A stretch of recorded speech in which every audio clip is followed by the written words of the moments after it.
The broadcast began with the cold efficiency of a bureaucratic execution. 6 humans, bound and kneeling, stared defiantly at their captors. The tribunal chamber, an ornate relic of some long-dead empire, held a sterile air of ritual. At the EOT's center stood a council adjudicator, an insectoid creature with chitinous plates and too many eyes. Its voice, projected through universal translators, was devoid of emotion. By decree of the Galactic Council, the Terran prisoners are found guilty of destabilizing order. Their existence presents an unchecked variable. The sentence is termination. A hooded figure raised a pulse rifle. There was no trial, no ceremony beyond the scripted words. The shots rang out in succession, clean and clinical. Back on Earth, billions watched in horrified silence. The transmission cut, leaving only a black screen and a moment of stillness before the world erupted. Captain Elias Walker stood in the UN war room, hands clenched behind his back. The room, usually a battleground of politics, was now unified by a single purpose: retaliation. "We have confirmation," said an aide, voice thick with rage. "They executed our people." Walker exhaled, forcing down the bile rising in his throat. He turned to the gathered officials, generals, corporate executives, warlords who once fought each other but now stood as one. "Total war," someone murmured. Walker met their eyes. "No," he corrected, "not total war, human war." The difference was subtle but immense. The Galactic Council had ruled the stars through law and order, assuming those who disobeyed could be crushed through overwhelming force. But humanity? Humanity had spent its entire history fighting unfair fights and winning anyway. "We won't beat them in a stand-up fight," Walker continued. "They have numbers, they have firepower, they have bureaucracy. What they don't have is what makes us dangerous." He let the words hang. Then with quiet finality he said, "We're going to teach them fear." The first strike needed to be swift, strategic, and devastating. The target, Zorvath 6, a high-priority relay station coordinating enemy fleet movements. Disable it, and they'd throw the Council into disarray. Walker had already assembled a team hand-picked for this operation. Dr. Lillian Voss, chief engineer and cyber warfare specialist, leaned against a console, her sharp blue eyes flicking. Through endless lines of alien code. "Their systems are predictable. They're optimized for efficiency, not security. I can get us in." Sergeant Jiro Tanaka, ex-Special Forces turned wildcard operative, cracked his knuckles. "And once we're in, we break everything that ain't bolted down." His grin was the kind that made people nervous. Private Maria Castillo, the youngest member, shifted in her seat, trying to project confidence. "So we're blowing it up then?" Walker studied her. She was green, idealistic, but sharp. He needed that. "Not just blowing it up," he said. "We're making a point. They took our people, so we make sure they never feel safe again." He turned to the final member of the team. "Maria, you up for this?" She hesitated, then nodded. Yeah, I am." "Then let's get to work." The stolen Council shuttle drifted toward Zorvath 6, disguised in the exacting dullness of bureaucratic compliance. Council security, for all its sophistication, ran on rules. Rules Walker's team had studied and were now exploiting. "Approach. Vector locked in," Lillian murmured, fingers gliding over the console. "Their system just marked us as an authorized supply transport." Inside the ship, Jiro adjusted his gear, glancing at Maria. "You nervous?" She swallowed. "A little." "Good," he said, smirking. "Means you're still sane." Walker's voice cut. In overcoms, "No unnecessary chatter. We're almost in." The relay station loomed ahead, an angular construct suspended in the void, its surface alight with pulsing blue conduits.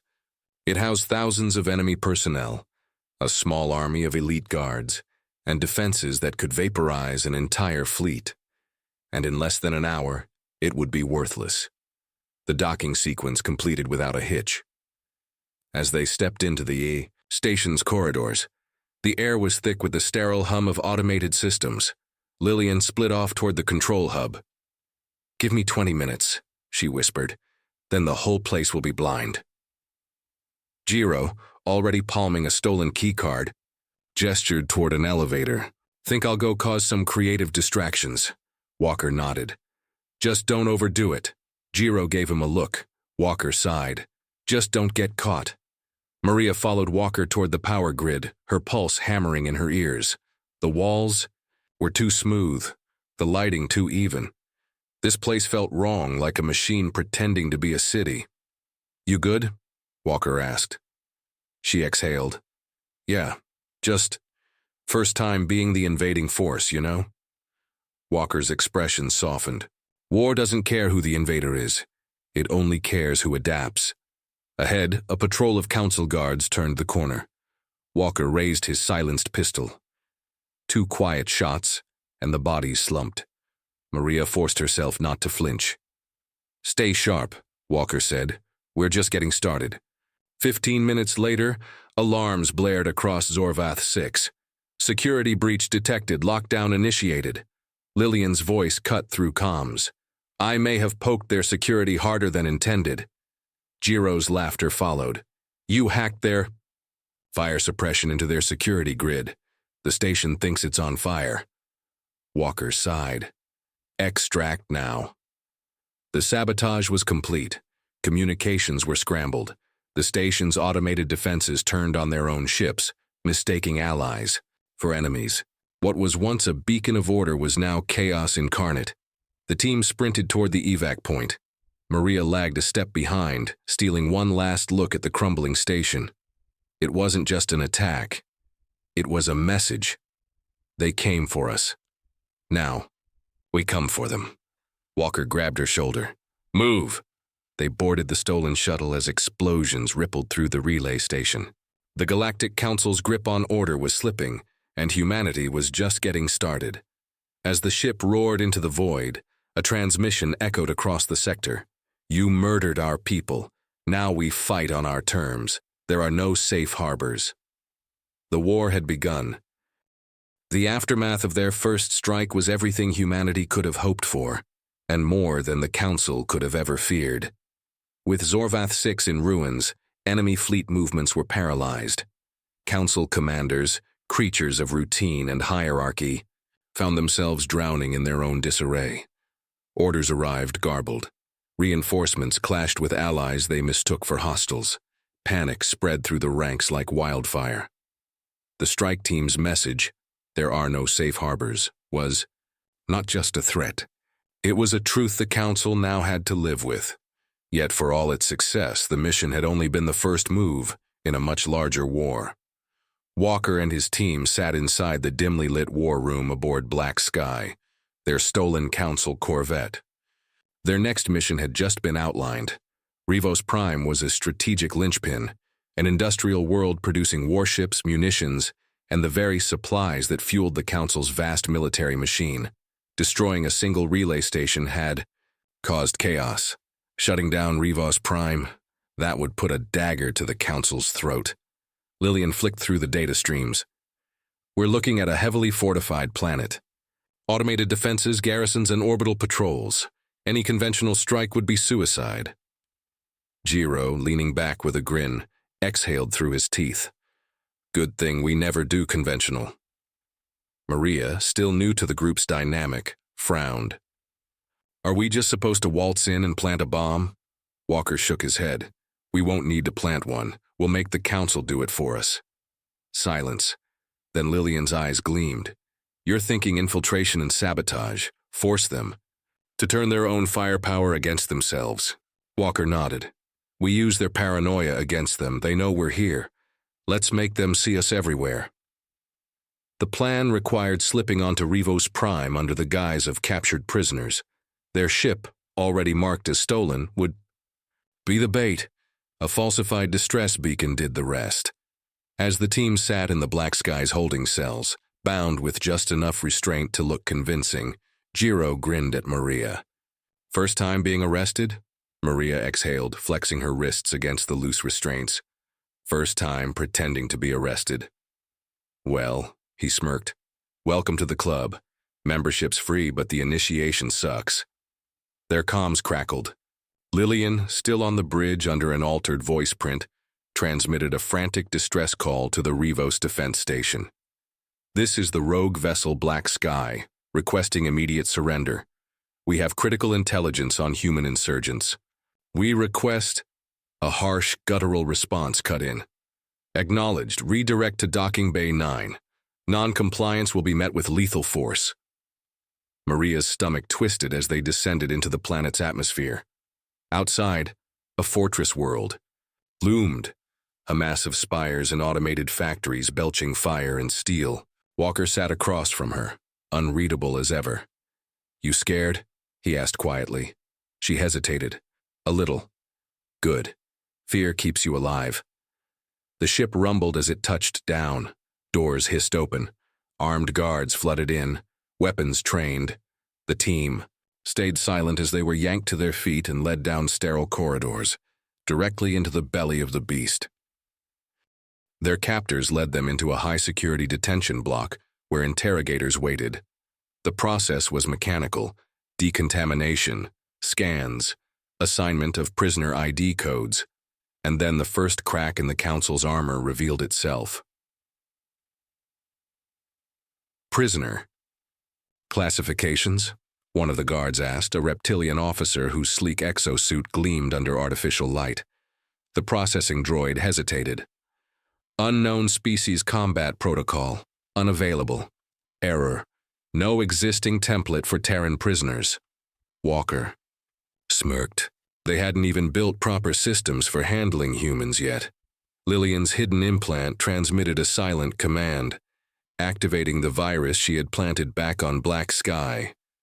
The moment the guards attempted to scan them again, every prisoner record in the system overwrote itself. Suddenly, every detainee on the planet was flagged as human insurgency operative. Thousands of criminals, political prisoners, and enemy agents. The effect was instantaneous. Alarms blared. Red emergency. Lights flashed. Confused guards scrambled as security officers received conflicting orders. Containment breach in Detention Block C. Negative. Breach is in Block D. Why the hell are our own ships locking onto us? Walker shattered his restraints, grabbed the nearest guard's weapon and fired. The reptilian officer collapsed. Jiro followed suit, cracking another alien across the face before diving for cover. Maria barely had time to process what was happening before Walker shoved a rifle into her hands. Time to move! Their escape from the detention block was fast and brutal. Precision kills, quick movements, no wasted energy. Walker led from the front, Lillian feeding them updated security routes as the chaos spread. By the time they reached the munitions depot, half of Rivos Prime was in full lockdown, fighting itself. Jiro cackled as he jury-rigged a reactor overload. Man, I love how easy it is to break an empire when you just nudge it in the right place. Walker glanced at Maria. Set the charge. She hesitated for just a second. The planet below, millions of civilians, laborers, beings who had never held a weapon. We're not killing them, Walker said firmly. We're crippling the war machine that enslaves them. The Council made them cogs. We're just shattering the machine. She nodded, exhaling. Her fingers danced over the controls. Charge set, 5-minute countdown. The team sprinted for their evac point as Rivos Prime's own orbital defense cannons, hijacked by Lillian's virus, turned skyward and began firing on their own fleet. Jiro whooped as they boarded a stolen shuttle. You gotta admit, that was beautiful. As they ascended, Maria stole one last glance at the burning factories below. She had grown up dreaming of humanity's place among the stars. Now she was carving that place out with fire and blood. Walker's voice pulled her back. Next stop, Galactic Council High Command. The war wasn't just escalating, it was evolving, and the Council had no idea what was coming. The destruction of Rivos Prime had sent shockwaves through the Galactic Council. The once invincible machine of war, built on centuries of unquestioned dominance, was now reeling. Supply lines fractured, fleet movements slowed to a crawl. But, worst of all, fear had taken root. For the first time in history, a species had proven capable of not just resisting the Council, but outwitting it. And yet, Walker knew the truth. Humanity was still outnumbered, still outgunned. The Council would not remain off balance forever. They would adapt. And when they did, they'd hit back hard. The only question was when. The answer came 2 weeks later. Black sky had gone dark, drifting in the Veil Nebula, an uncharted stretch of space where sensor interference turned even the most advanced tracking systems into guesswork and prayer. The crew had been planning their next move when Lillian's screen flickered to life. And then, for the first time in the war, she paled. They found us. A Council Dreadwing, an Apex hunter-killer warship, had entered the nebula. Its silhouette was monstrous, a leviathan of metal and malice designed for one purpose: extermination. They didn't just track us, Walker muttered. They waited. Let us think we were safe. Jiro tightened his grip on his sidearm. So they're learning. Walker nodded grimly. So are we. The first barrage came without warning. Lillian barely managed to activate countermeasures before a pulse cannon blast sheared through the nebula, missing them by meters. The ship lurched, alarms screaming. Maria braced against the console. We can't outrun that thing. We're not running, Walker said. Jiro raised an eyebrow. Oh, do tell. We're boarding it. Silence. Then Lillian let out a disbelieving chuckle. That's insane. Walker's expression was stone. So is trying to fight it conventionally. He turned to Maria. We get inside, we take control of their targeting systems, and we turn their own weapons against them. You in? Maria swallowed hard, pulse hammering. Then she nodded. Good, Walker said. Let's show them how humans cheat. The maneuver required split-second precision. Lillian executed a full power failure, making Black Sky look like a drifting hulk. As the Dreadwing extended its tractor beam, assuming an easy kill, the team launched themselves toward its hull in EVA suits. The void swallowed them. Only the faint red glow of the warship's hangar bay guided their way. Walker's boots clamped onto the hull first, then Jiro's, then Maria's. They moved fast, placing breach charges. The explosion was silent in the vacuum of space. A perfect, surgical incision, and then they were inside. The interior of the Dreadwing was a cold labyrinth of reinforced corridors, sterile, oppressive, efficient in its inhumanity. Guards turned the corner. Walker moved first. 2 shots, clean and precise. Bodies dropped. Jiro looted a plasma grenade. I love their overconfidence. They don't even reinforce their own ship's internals. They never expected anyone to be this crazy, Lillian muttered. Overriding a security terminal. Maria followed, pulse pounding. She had fought before, but this was different. She was inside the heart of a monster, surrounded by enemies who would execute her without hesitation. And yet, something in her thrilled at the challenge. This way, Walker ordered. Bridge is ahead. Then the alarm screamed. Intruders detected. Lockdown initiated. Doors slammed shut across the ship.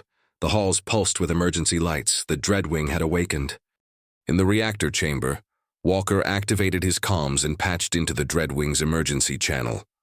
To the commanding officer of this vessel, he said, voice steady, you've made a mistake. A cold reptilian voice responded. Human, your resistance is meaningless. Surrender now and your deaths will be swift. Walker smiled. See, that's the thing. You're assuming we'd rather die than win. He nodded at Lillian, who triggered a brilliant illusion on the ship's internal sensors. To the Council, it appeared as though the humans had rigged the entire reactor to detonate. On their monitors, catastrophic failure warnings blinked red. To the untrained eye, the Dreadwing had only minutes before it was reduced to atoms. Maria could almost hear the fear in the commander's voice. You wouldn't. Walker grinned. Wouldn't we? The hesitation lasted 3 seconds too long. In that time, Jiro disabled the ship's weapon systems. Lillian severed their communications, and Walker gave them one final option. "Your fleet is listening," he said. "Are you really going to tell them you lost a Dreadwing to a handful of humans?" Another pause, then finally a growl of reluctant submission. "What do you want?" Walker exhaled. "We want you to run. We want you to tell the entire council what happened here, and we want you to make them understand this is only the beginning." The moment their stolen shuttle launched from the Dreadwings, Hangar Maria let out a breath she hadn't realized she'd been holding. "Did we just hijack a Dreadwing without firing a shot?" Jiro snorted. "Hell yeah, we did." Walker leaned back, watching as the massive warship retreated, its commanding officer too humiliated to fight, too afraid to stay. Lillian's lips curled into a rare smile. "They thought they'd hunt us." Walker's gaze turned toward the stars, toward the war still unfolding. "They just made us stronger." The hijacking of the Dreadwing shattered the Galactic Council's illusion of control. A warship meant to instill fear and obedience had been humiliated, its captain retreating before a mere handful of humans. The Council's infallibility had been proven a lie, and lies, once exposed, had a way of collapsing entire empires. In the days that followed, Walker and his team used the stolen ship to spread the truth. They broadcasted intercepted council orders to enslaved species across the galaxy, revealing the inner rot of the regime. They leaked battle strategies, weaknesses, and betrayals, forcing once loyal worlds to question their allegiance. The Council had believed power alone would keep them safe. They had never prepared for an enemy that could turn their own empire against them. But survival wasn't enough. Humanity couldn't win a war of attrition. The Council still had fleets, armies, entire planets' worth of resources. So Walker made the call. They had to end it. Now. "The Council's leaders aren't gods," he told the crew, standing in Black Sky's war room. "They're not even warriors. They hide behind their fleets and bureaucrats, thinking no one can reach them." He gestured to the stolen Dreadwing star maps. "So we reach them." Lillian folded her arms. "Storming the Council's high seat? That's not even a suicide mission, it's just suicide." Maria studied the maps, eyes narrowing.